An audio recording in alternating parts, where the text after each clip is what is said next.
Dear students, आज के इस लेक्चर में हम 10वीं क्लास का गणित का तीसरा अध्याय दो चर वाले रैखिक समीकरण युग्म की प्रश्नावली 3.4 का प्रश्न नंबर 2 सभी भागों सहित हल करेंगे।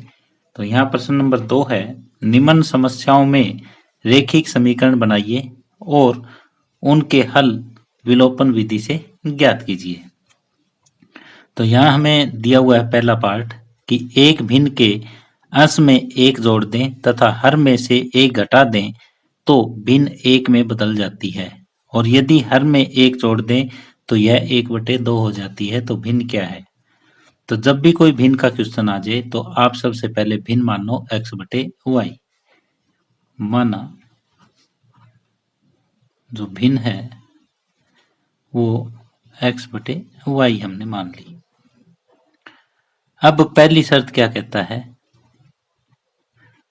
पहली शर्त ये है कि यदि अंश में एक जोड़ दें तथा हर में एक घटा दें।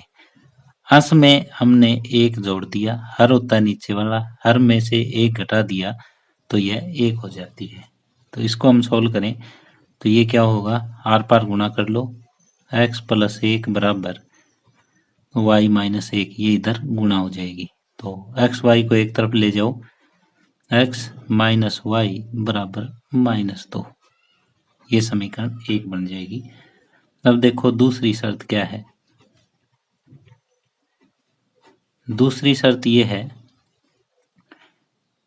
यदि हर में एक जोड़ दें, अंश के साथ कुछ ना करें, हर में एक जोड़ दें तो यह 1/2 हो जाती है। x/y + 1 बराबर 1/2। तो यहाँ क्या करें हम, इसकी गुणा इधर, इसकी गुणा इधर, तो ये हो जाएगा 2x बराबर, इसकी गुणा इधर करोगे तो y + 1, तो ये होगा 2x - y बराबर 1। ये समीकरण 2 हो जाएगी। दोबारा से लिख लो इनको। समीकरण 1 बनी हमारे पास x - y बराबर -2, और समीकरण 2 बनी है 2x - y बराबर 1। ये समीकरण 1 बनी और ये समीकरण 2 बनी। ये मैंने दोबारा से इधर लिख दी। दोबारा एक बार मैं बता देता हूँ, जब भी भिन्न का कोई क्वेश्चन आ जाए तो आपको भिन्न माननी है x/y। अब जैसा ये कहे, अंश में जोड़ने की कह रहा है जोड़ दो, हर में जोड़ने की कह रहा है जोड़ दो, घटाने की कह रहा है घटा दो। देखो क्या कह रहा है, यदि अंश में एक जोड़ दें, अंश में एक जोड़ दिया, और हर में से एक घटा दें, हर में से एक घटा दिया, तो भिन्न एक में बदल जाती है। तो भिन्न क्या हो जाता है, 1 हो जाता है। तो एक इक्वेशन यहाँ से आ गई और एक दूसरी शर्त से आ जाएगी। तो ये दोनों इक्वेशन हमने लिख ली। अब इन दोनों इक्वेशनों को हमें क्या करना है, विलोपन विधि के द्वारा हल ज्ञात करना है, इनका x y के मान ज्ञात करने हैं। तो ये देखो y का कोफिशिएंट जो है -1 यहाँ है, -1 यहाँ है, तो ये बराबर है। तो समीकरण 1 में से 2 घटा सकते हो आप, क्योंकि दोनों सेम निशान के हैं। समीकरण 1 में से 2 घटाने पर, अगर हम घटाएंगे तो ये हो जाएगा, दोबारा लिख लो एक बार, घटाना आसान हो जाएगा, आपकी गलती नहीं रहेगी। यहाँ माइनस, ये प्लस, ये माइनस, ये कट जाएगा, ये -x बराबर -3, x की वैल्यू जो है माइनस से माइनस कट जाएगा, 3 आ जाएगा। अब x का मान कहाँ रखते, समीकरण 1 में। x का मान समीकरण 1 में रखने पर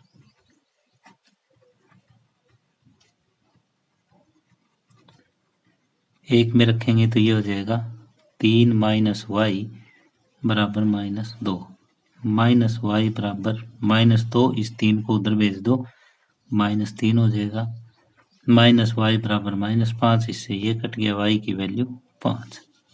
तो यहाँ x जो है वो 3 आया और y 5 आएगा। तो हमें क्या ज्ञात करना है, x का मान आ गया, y का, हमें तो भिन्न ज्ञात करनी है। तो भिन्न क्या हो जाएगी, भिन्न हो जाएगी x/y। x का मान 3, y का 5, तो भिन्न होगी 3/5। तो यहाँ पे भिन्न का क्वेश्चन है, x बटे वाई माना, दोनों शर्तें लगा के हमने दो इक्वेशन ज्ञात कर दी और जो दो समीकरण आई है ये, इन दोनों को विलोपन विधि से हमने हल कर दिया। x का मान 3 और y का मान 5 आया, तो भिन्न क्या हो जाएगी, x बटे वाई। तो x का मान रख दो यहाँ पे, y का रख दो। इस तरह से प्रश्न 2 का भाग 1 कंप्लीट हुआ। अब प्रश्न 2 का दूसरा भाग है, 5 वर्ष पूर्व नूरी की आयु सोनू की आयु की 3 गुनी थी। 10 वर्ष पश्चात नूरी की आयु सोनू की आयु की दुगनी होगी। नूरी और सोनू की आयु कितनी है? तो यहाँ पे दो लोग हैं, एक नूरी है और एक सोनू है। नूरू की हम आयु x मान लेते हैं, सोनू की आयु y वर्ष मान लेते हैं। अब देखो क्या कहता है, 5 वर्ष पूर्व नूरी की आयु, तो 5 साल पहले की बात कर रहे हैं। इधर भी 5 घटा दो, इधर भी 5 घटा दो। 5 साल पहले ये इतने साल का था, ये इतने साल का था।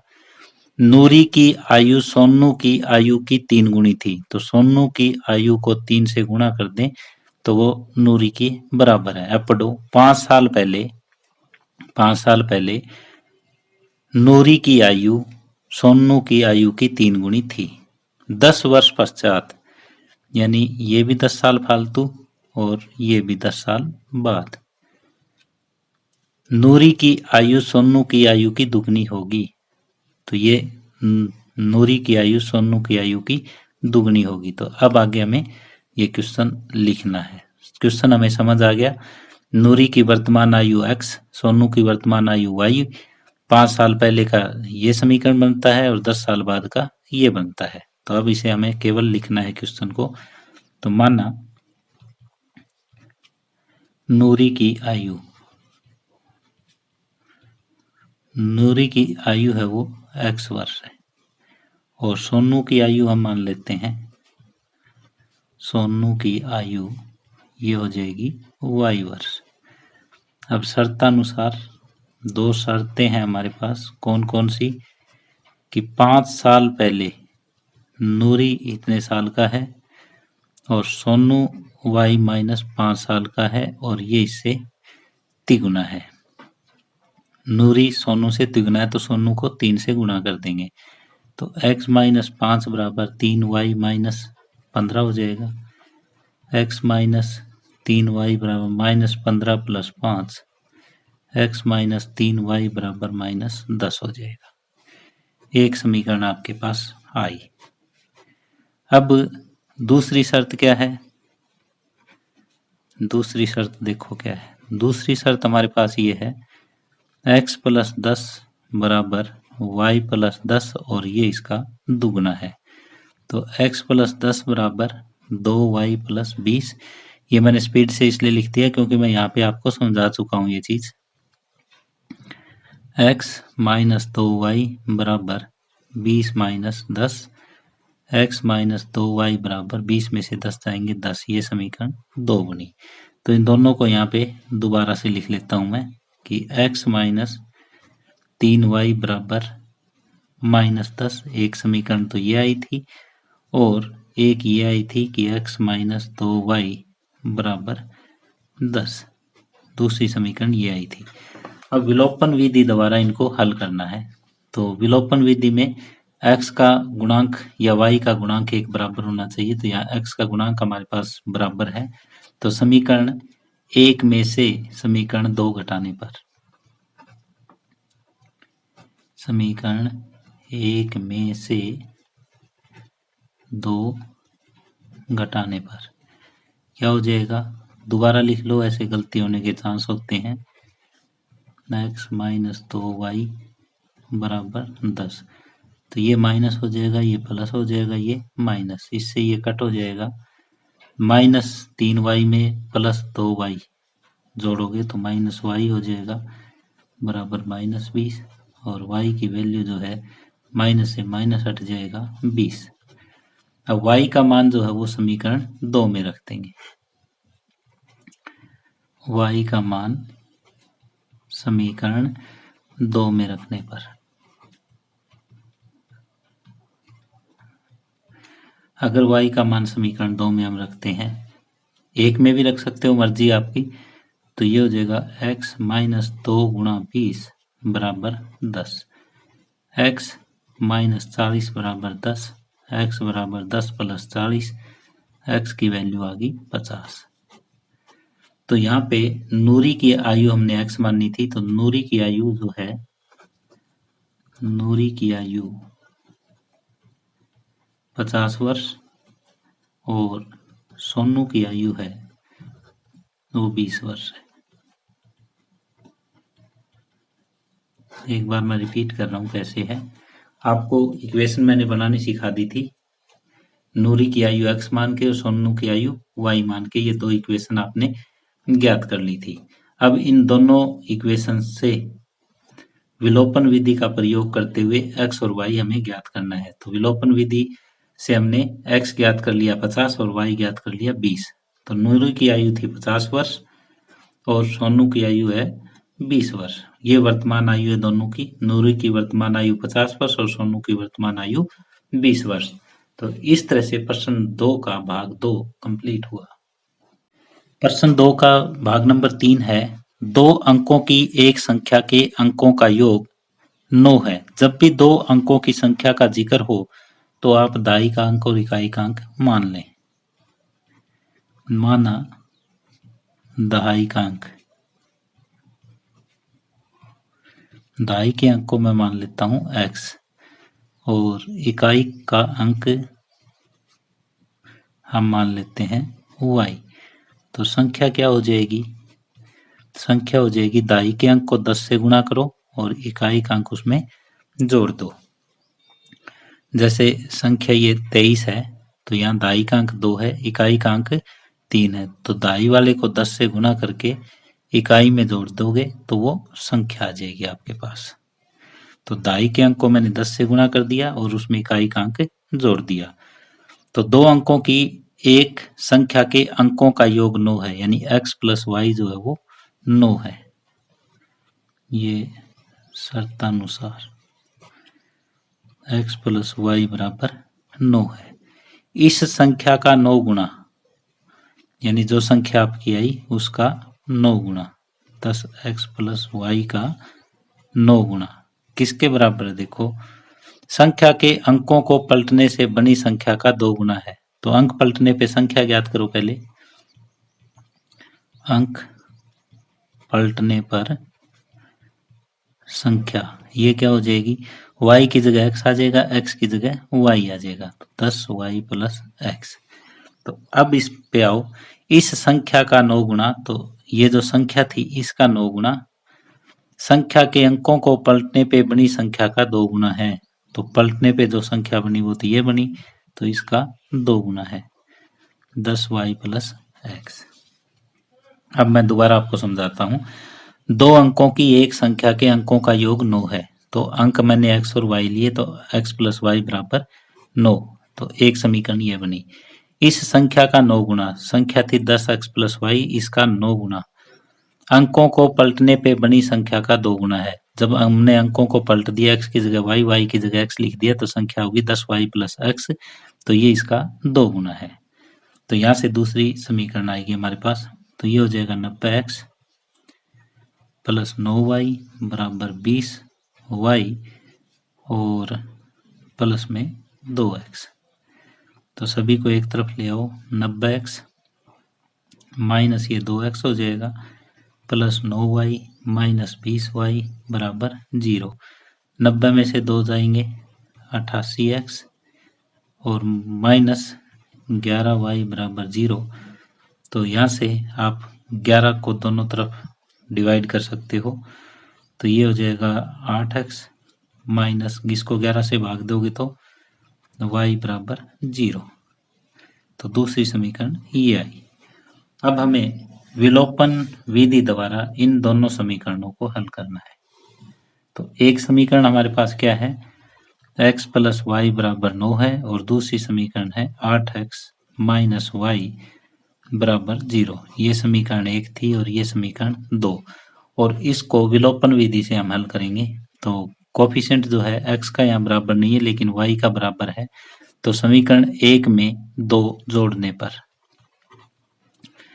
समीकरण 1 में 2 जोड़ने पर ये क्या आ जाएगा? 8x में 1x जोड़ोगे तो 9x, ये कट जाएगा आपस में और बराबर 9। तो x का मान आपके पास क्या आ जाएगा? 9/9 बराबर 1 आ जाएगा। अब x का मान हम कहाँ रखें? x का मान रखो समीकरण 1 में या समीकरण 2 में। तो x का मान समीकरण 1 में रखने पर 1 में रखेंगे हम तो 1 + y बराबर 9 है, y बराबर 9 - 1, y बराबर आ जाएगा 8। तो x 1 y 8, x बराबर 1 y बराबर 8, ये हमारे पास रिजल्ट आया। अब हमें ज्ञात करनी है संख्या। तो संख्या क्या है हमारे पास? संख्या है 10x + y, यानी कि 10 गुणा में 1 + 8, 10 + 8 और ये हो जाएगा 18। तो जो अभीष्ट संख्या है वो कितनी हो जाएगी? 18, क्योंकि संख्या हमारी थी वो 10x + y थी। तो इस तरह से हमने ये बनाया कि दो पहले समीकरण बनाई दी गई शर्तों के आधार पे और दोनों समीकरणों को विलोपन विधि से हमने सोल्व किया। x का मान 1 और y का मान 8 आया और फिर जो संख्या थी 10x + y, वहां पे हमने x y का मान रख दिया तो संख्या जो है वो 18 आई। इस तरह से प्रश्न नंबर 2 का भाग 3 कंप्लीट हुआ। अब आगे प्रश्न नंबर 2 का भाग नंबर 4 है। मीना 2000 रुपए निकालने के लिए बैंक गई, तो कुल रुपए उसको निकालने हैं 2000। उसने खजांची को 50 रुपए तथा 100 रुपए के नोट देने के लिए कहा। मीना ने कुल 25 नोट प्राप्त किए। ज्ञात कीजिए कि उसने 50 रुपए तथा 100 रुपए के कितने कितने नोट प्राप्त किए। यानी मान लेते हैं कि उसने 50 रुपए के जो नोट प्राप्त किए वो x है और 100 रुपए के जो नोट प्राप्त किए वो y है। तो नोटों की जो संख्या है वो 25 है, यानी x + y बराबर 25 है। अगर 50 के x नोट है तो इनका मूल्य 50x हो जाएगा और 100 के y नोट है तो 100y हो जाएगा और कुल मिला के ये 2000 रुपए है। तो इस तरह से ये दो समीकरण हमारी बन जाएगी कि नोटों की संख्या 50 रुपए वाली तो हमने x मान ली, 100 रुपए के नोटों की संख्या y और दोनों की कुल संख्या का जोड़ है वो 25 हमें दिया हुआ है और इनका मूल्य जो है वो 2000 है। यानी x नोट 50 के हैं तो उनका मूल्य हो जाएगा 50 गुणा x और y नोट 100 रुपए के हैं तो 100 गुणा y और टोटल नोट है वो 2000 के। तो आपका जो क्वेश्चन है वो इस तरह से तैयार हो जाएगा। तो अब सिर्फ आपको लिखना है, स्टेटमेंट आपको समझ आ गई। तो माना 50 रुपए के नोटों की संख्या हम मान लेते हैं कि x और 100 रुपए के नोटों की संख्या है वो y मान लेते हैं। अब कुल नोट है हमारे पास 25, तो शर्तानुसार कुल नोट 25 है तो इसका मतलब x + y बराबर 25 है। एक समीकरण तो ये आ गई। अब दूसरी बात कि 50 रुपए के नोट जो है वो x है तो इनका मूल्य हो जाएगा 50x, 100 रुपए वाले y हैं तो इनका मूल्य हो जाएगा 100y और कुल रुपए का मूल्य है वो 2000।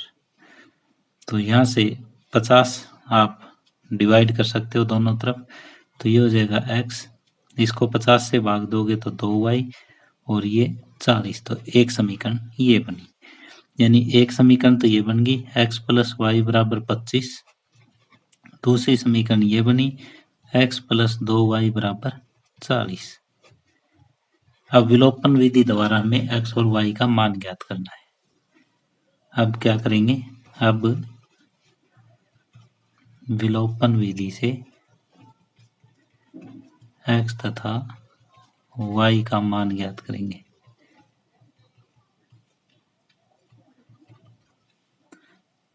x का कोफिशिएंट है वो हमारे पास बराबर है, तो समीकरण 1 में से तो घटा सकते हैं।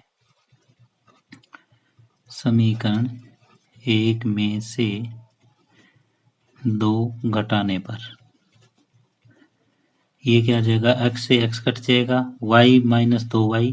अगर ऐसे आपको गलती होने के चांस लग रहे हैं तो आप इनको दोबारा लिख लो। x प्लस वाई बराबर 25, x प्लस 2y बराबर 40। इसमें से ये घटा लो तो ये कट हो जाएगा। माइनस वाई बराबर माइनस 15, वाई से ये माइनस से माइनस कट जाएगा, y बराबर 15। अब y का मान कहाँ रख दोगे, y का मान समीकरण 1 में रख दोगे। तो y का मान समीकरण 1 में रखने पर तो ये होगा x प्लस वाई की वैल्यू 15 बराबर 25। तो x बराबर 25 माइनस 15, x का मान हो जाएगा 25 में से 15 जाएंगे तो 10। तो यहाँ x का मान 10 हुआ और y का 15। तो इस 50 के नोटों को हमने माना था x, तो इसलिए 50 रुपए के नोटों की संख्या जो है वो 10 और 100 रुपए के नोटों की संख्या को हमने माना था y। तो y का मान हमारे पास है वो 15 है। तो आप अपने उत्तर की पड़ताल कर सकते हो कि क्या ये 2000 रुपये बनते हैं। 50-50 के 10 नोट 500 और ये 1500, 1500 और 500 2000 नोटों की कुल जोड़ जो है वो 25 है। तो इस तरह से हमारे उत्तर की पड़ताल भी हो चुकी है। प्रश्न नंबर 2 का भाग नंबर 4 कंप्लीट हुआ। अब प्रश्न नंबर 2 का 5वां भाग है, किराए पर पुस्तकें देने वाले किसी पुस्तकालय का प्रथम 3 दिनों का एक नियत किराया है। यानी जो पहले 3 दिन है उनका एक निश्चित किराया है और फिर जो प्रत्येक अलग दिन है उसका प्रत्येक दिन का अलग किराया है। मान लिया कि 3 दिन का किराया x है और प्रत्येक दिन का किराया y रुपए है। तो किराए पर पुस्तकें देने वाले किसी पुस्तकालय का प्रथम 3 दिनों का एक नियत किराया है तथा उसके बाद प्रत्येक अतिरिक्त दिन का अलग किराया है। सरिता ने 7 दिन तक एक पुस्तक रखने के लिए 27 रुपए दिए। 7 दिन तक एक पुस्तक रखी है सरिता ने और कितने रुपए दिए हैं, 27। तो 3 दिन का तो x लग गया और 4 दिन का 4 y लग जाएगा क्योंकि 3 दिन का तो फिक्स है। फिर आगे प्रत्येक दिन का y रुपए है तो 4 दिन और हो गए। तो 4 दिन और 4 दिन ये 3 दिन ये 7 दिन का उसने 27 रुपए दिया। जबकि सुशी ने 5 दिनों तक 21 रुपए, तो 3 दिन तो ये और 2 दिन और 5 दिन के इसने कितने दिए, 21। तो ये चीज आप ध्यान से समझो। जो नियत किराया है 3 दिन का वो हमने x माना और फिर आगे प्रत्येक दिन का y रुपए लगता है। तो इसने 7 दिन किताब रखी है तो 3 दिन तो x रुपए में रखी है और 4 दिन जो है 4 गुना y में रखी। इसी तरह इसने 5 दिन रखी है तो 3 दिन तो x रुपए में रखी और बचे कितने, 2 दिन, 2 दिन में 2y और किराया लग जाएगा। तो अब सिर्फ लिखना रह गया क्वेश्चन कि माना 3 दिन का जो नियत किराया है वो कितना है, वो x रुपए है और इसके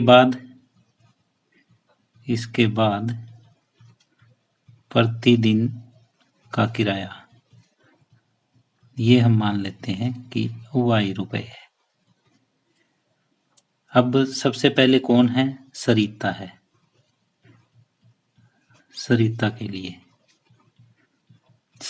लिए जैसे 7 दिन इसने किताब रखी, 3 दिन के लिए तो x लग गया और बचे हुए 4 दिन के लिए 4 गुना y लग गया और टोटल इसको 27 रुपए पे करने पड़े। अब दूसरी है सुशी। सुशी के लिए क्या है, 5 दिन किताब इसने रखी है तो 3 दिन का तो x, 2 दिन का 2y और इसको 21 रुपए पे करने पड़े। अब देखो हमारे पास 2 समीकरण आ गई, इनको हम विलोपन विधि से हल करेंगे और x y का मान ज्ञात कर देंगे। यही हमारा प्रश्न है। तो x प्लस 4y बराबर 27 इसको समीकरण 1 मान लेंगे और x प्लस 2y बराबर 21 इसको समीकरण 2 मान लेंगे। अब विलोपन विधि से हमें हल करना है, तो ये देखो पहले बराबर है, समीकरण 1 में से 2 घटा सकते हैं हम यहाँ पे। समीकरण 1 में से 2 घटाने पर, अगर घटाएं, दोबारा लिख के घटा लो नहीं तो गलती होने के चांस हो जाते हैं। x प्लस 2y बराबर 21, घटाओगे तो निशान बदल जाएगा, ऐसे प्लस है तो माइनस, माइनस हो तो प्लस, ये कट जाएगा, 4 में से 2 जाएगा 2y बराबर 6, और y की वैल्यू जो है 6/2 यानी 3 आ जाएगी। अब y का मान 3 आया, y का मान अब समीकरण 1 में रख दो। y का मान समीकरण 1 में रखने पर, 1 में रखोगे तो x प्लस में 4 गुणा 3 बराबर 27, x प्लस 12 बराबर 27, x बराबर 27 माइनस 12, x बराबर 15। तो जो नियत किराया है वो तो 15 रुपए है, इसके बाद प्रतिदिन का किराया 3 रुपए है। तो यहाँ पे आप लिख दो कि नियत किराया जो है वो 15 रुपए है। ये कितने दिन का है? 3 दिन का। और प्रत्येक अतिरिक्त दिन का किराया,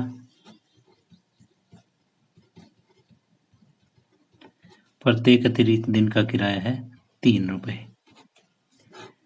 तो यहाँ पे हमारे पास 2 समीकरण आ गई थी, दोनों समीकरणों को हमने विलोपन विधि से हल किया।